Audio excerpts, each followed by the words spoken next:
বাংলাদেশের একমাত্র ব্যক্তি নোবেল।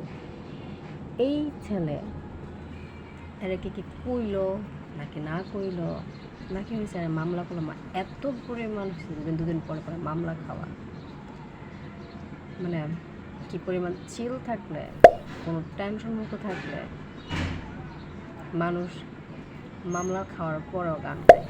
তার থেকে বড় কথা হয়েছে, যতবারই বাটা মামলা খায়, যতবারই চলে যায়, ততবারই সে হচ্ছে কিছুদিন থাকে বা কয়েক ঘন্টা থাকে হচ্ছে দেশ থেকে চলে আসে পড়ে। আর একটা কালকে হচ্ছে একটা নিউজ দেখলাম যে সে হচ্ছে মামলা খাওয়ার পরে জেল থেকে ছাড়া পাওয়ার পর সে আবার গান গাইতেছে। বাংলাদেশে মেয়েদেরকেও বলি, ভাই তোরা এর কাছে যাস, যাওয়ার পরে কী করস তোরাই জানস, তারপরে হচ্ছে আবার এর নামে মামলা দেওয়া, তাও ধর্ষণের মামলা। তো যাস কেন? যাসই তো ধর্ষিত হওয়ার জন্য, আবার মামলাও তোদের দেওয়া লাগে। মানে এত ঢং ঢং না করলে হয় না নাকি? আর পুলিশও কত আজাইরা, দুদিন পর পর আর ধরে। কি আর বলবো, দেশের অবস্থা একদম ফাটা কেস্টার মতো হয়েছে।